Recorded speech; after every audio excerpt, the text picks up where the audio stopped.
Yeah. The reefs in the main. Bye bye Richards Bay. A lot of boats there. Yeah.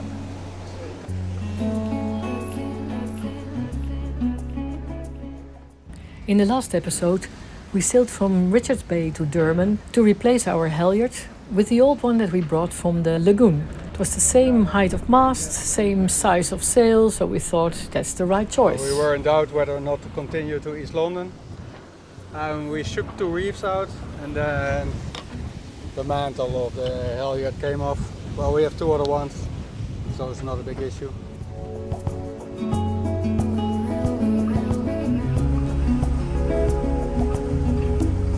Almost there, less than 10 miles to go. We enjoyed Durban very much. We didn't go into the center because it was not safe. But actually the harbor was very inviting and welcoming. And it was a beautiful restaurant which we enjoyed. So we had a good time there. After so much time that we spent in the Pacific and in the tropical area, it is really strange to have bad weather again, feeling like cold and rain and wind. It's a big change.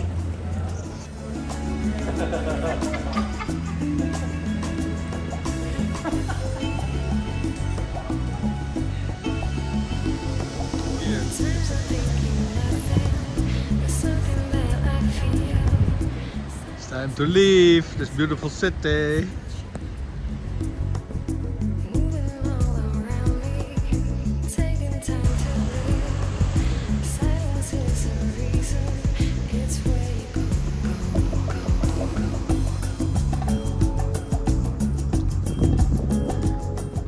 Well, that was really weird. We hit something, sand or a line or whatever, and we were almost on the track we came in. Well, nothing damaged. That's kind of a typical departure, huh? Yeah, they all go there.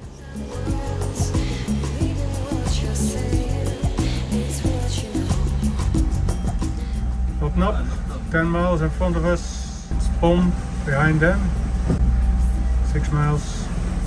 Still pretty close to the coast, about 15 miles.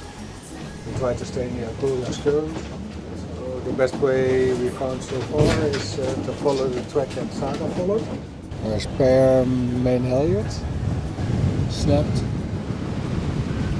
as well.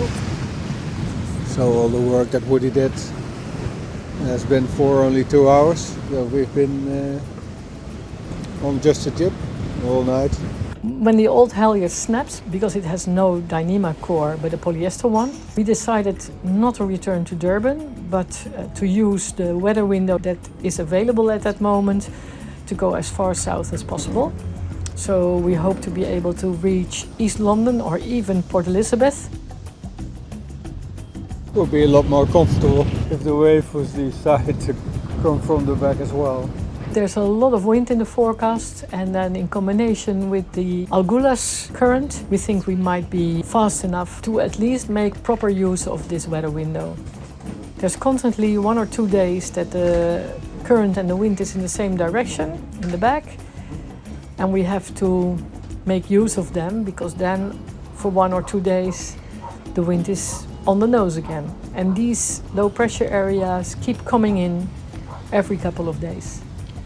So this is the old halyard, where just the cover was broken at the clutch. And now Woody, well, it's a bit bumpy here in the current. We have 3 knots of current, but there's still waves coming from the other side. Woody took a cover from an old line and put it over it. It's a bit thicker now, huh? Yeah, because it's over the other one. cover. Yeah. And if we aren't able to get it through the clutch, then we will bypass the clutch.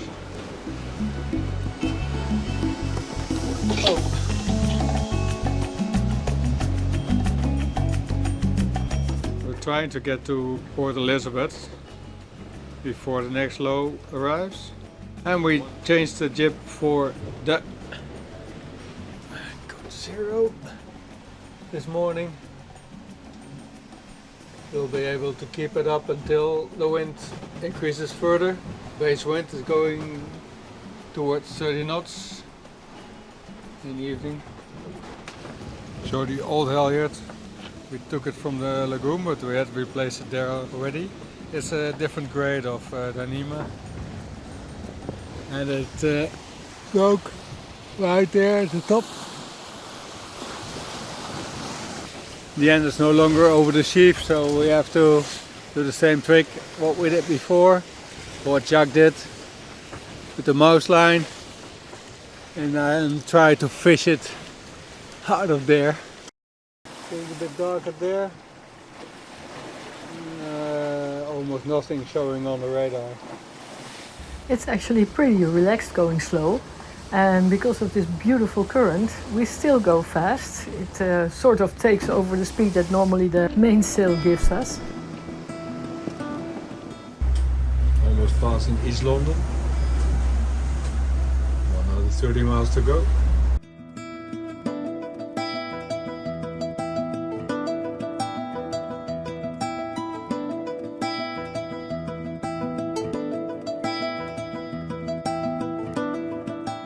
Boat here next to us is Nop Nop, Seawolf with John on board from Port Elizabeth. A big catch is somewhere there as well, as they were just on the VHF calling poor Aline not to crash into them and even look outside.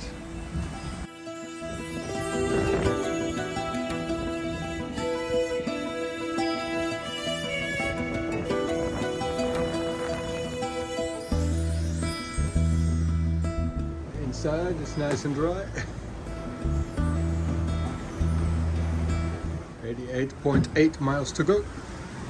In the morning we want to try the Spinnaker to give us some more speed to Port Elizabeth, but we can't get the snuffer down constantly lately, and that's because the Spinnaker is sort of turned within the snuffer.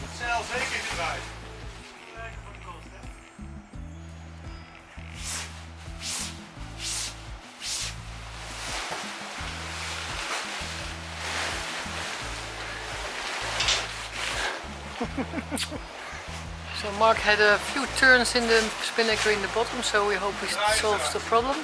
Now we put the snuffer back on. Much better.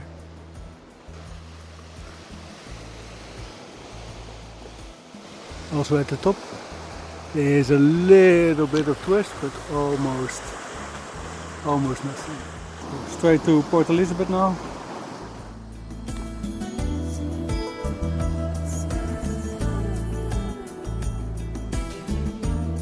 So Marijke made the guys a bit longer. She thought it gave her half a knot more. The sail is kind of high now.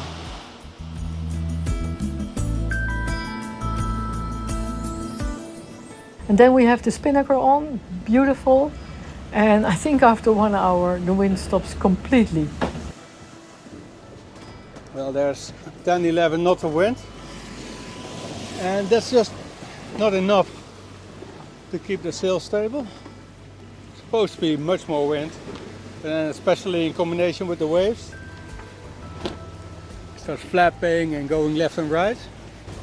Possibly it would be more stable if we had put one sheet on, or? No, not a big difference. Yeah, it's going all the way here.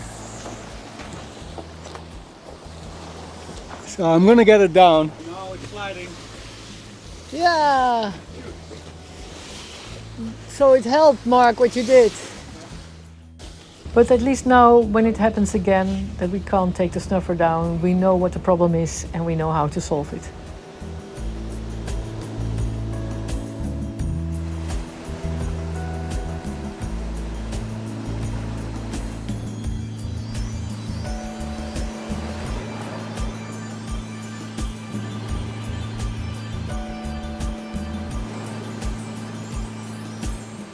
So, and then as soon as we took the Spinnaker down and put it back in the locker, the wind picked up again. So we decided not to go back to the Spinnaker, but just put the Code Zero back.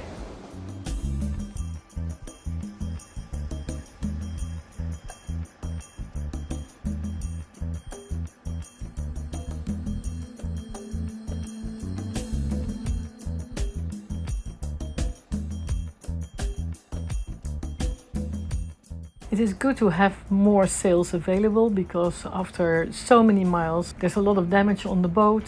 So at the moment we don't have a downwind Spinnaker because that fell in the water and was completely destroyed. Now we don't have the mainsail, but luckily we still have the Code Zero and we still have a Spinnaker and a normal jib. But you need redundancy.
Someone is really messing with us.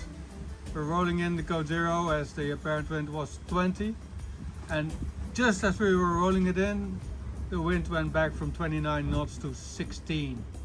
And I was, oh, let's roll it out again. But luckily we didn't. I think there is some room for improvement here, left and right.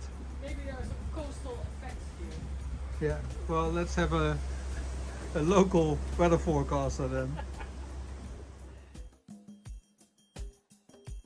Already from the beginning, our transponder signal that other boats see is our boat sort of going backwards. It was a little bit crazy because when I asked a cargo ship who was coming behind me in the same direction, going to Port Elizabeth, what his intentions were, going left or right of me, then he said, let's go port to port. And I was thinking, port to port is not possible because we go both in the same direction. So we had a little bit confusion. And then suddenly I thought, oh, our boat is still the other way around. The guy thinks that we are coming out.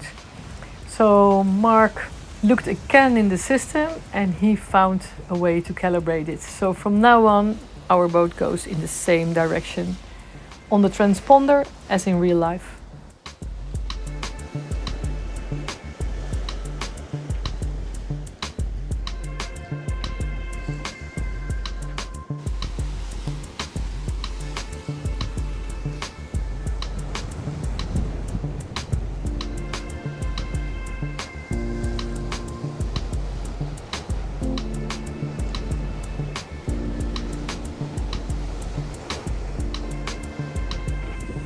Cross behind Vista. Should be okay. 2 or 3 minutes.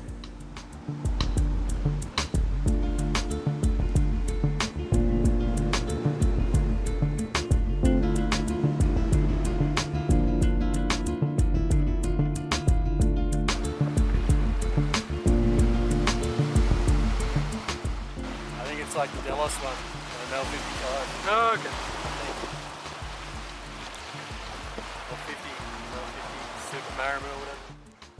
It's a big difference coming from all these beautiful tropical anchorages into all these dirty industrial harbors. Yeah. That's my klein bootje.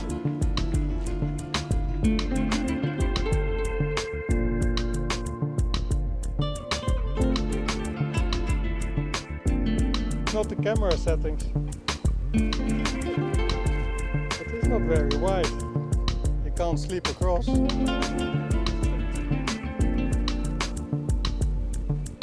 at this cute fishing boats.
No end.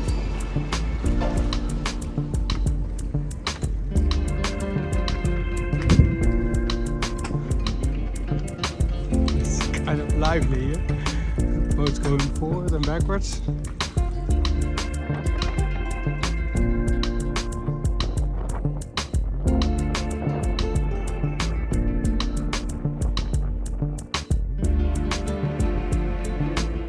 So they told us to wait here for the Uber and not go out for any further.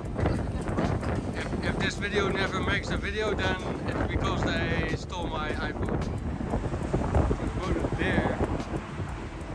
And it seemed so easy to get here, but well, it is in the end if you just take an Uber.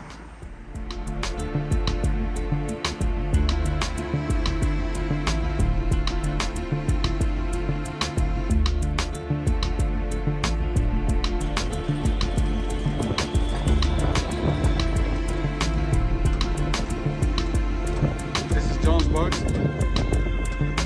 Looks nice. Nop nop. Nop nop nop nop nop. That's even kind of interesting to get it on board, hoor.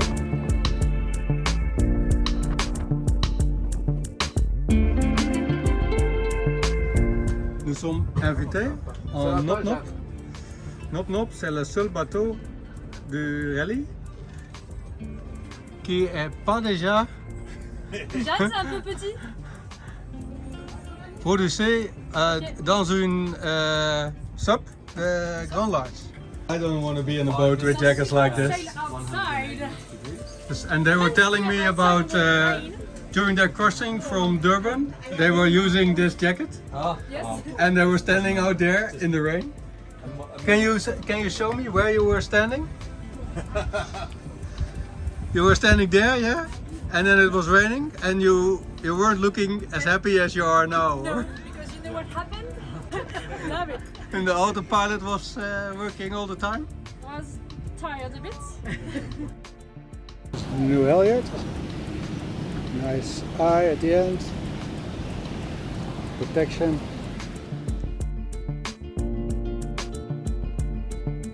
And Andrew is going to put it on. Marsh line in the top.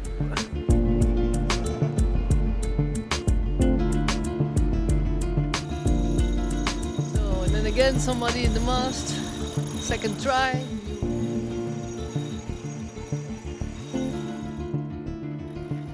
Yeah, well, this rally is organized by Grand Large, kind of half French and international. In the meantime, we're only 12, and there are only 3 non-French.